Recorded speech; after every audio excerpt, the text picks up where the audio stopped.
Be performing a ballistics test on the SIG V-Crown 124 grain jacketed hollow point. Now this is a very interesting round, very interesting technology from the research that I've done on it, and I did some testing. I did use this back block to do my own testing on it earlier, and that's sort of how I came up with my own parameter. Is I was just doing some testing and I wanted to kind of test it against my new established protocol, but so far I kind of like how the design works, and at least theoretically, but in general, I'm not so sure how it's going to work in this kind of barrel. I did test it in the Beretta PX4 Compact, and it did okay, but I want to test it in this 3.6, 3.7 inch barrel with a chamber step and polygonal rifling, and if that doesn't work out, we have the Steyr M9A1, and this block has been previously used, and we're going to use this extra one as a backstop.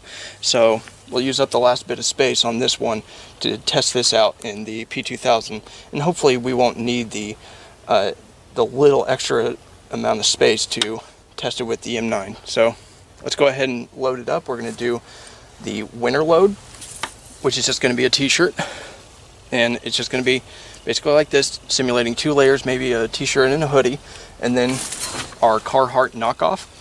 And with this, I'm just going to use the front area here, and then we'll go ahead and shoot it. So let's get to it. 3 rounds with the P2000.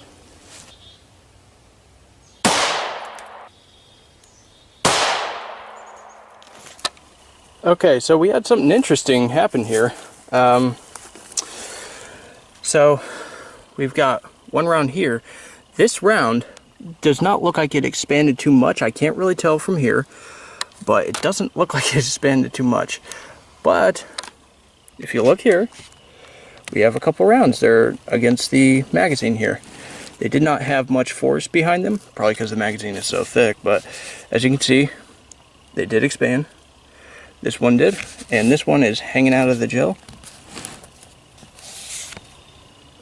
We did have expansion. So it doesn't look like it does in the magazine, but we do have expansion. So this went almost all the way through, but if this was just clothing, it would have still stopped it.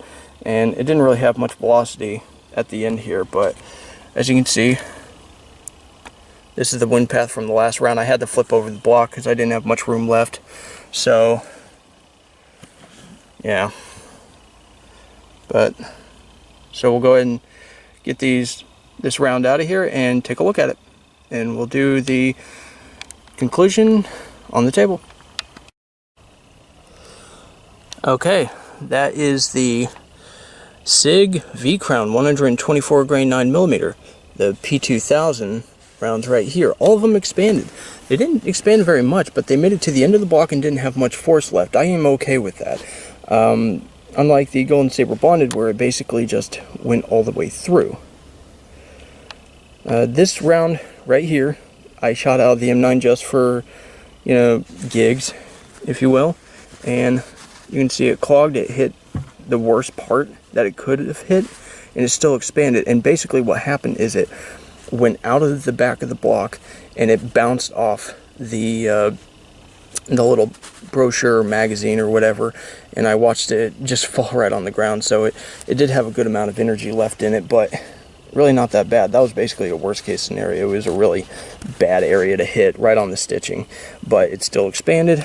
It still penetrated a good amount, and it didn't really have too much energy left. Like I said before, if this was clothing, it wouldn't have gone through pretty much at all. So it didn't damage the brochure very much at all, and I think this round is definitely a winner in the shorter-ish barrels, so about 3.5 and up. I think it's a very good round. Now on SIG's website, it doesn't really say what barrel they tested it on the FBI test, but maybe it was a 4-inch barrel, maybe they just used a 226, who knows. But this is really what you're looking at. Didn't look like the secondary jacket ever even started. Well, it may have started to expand, but that's really it right there. So let's get some of this stuff out of here.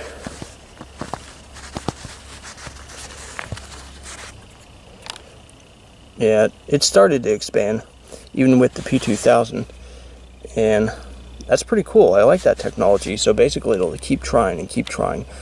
But yeah, I'm kind of a fan of the SIG ammo. So what do you guys think?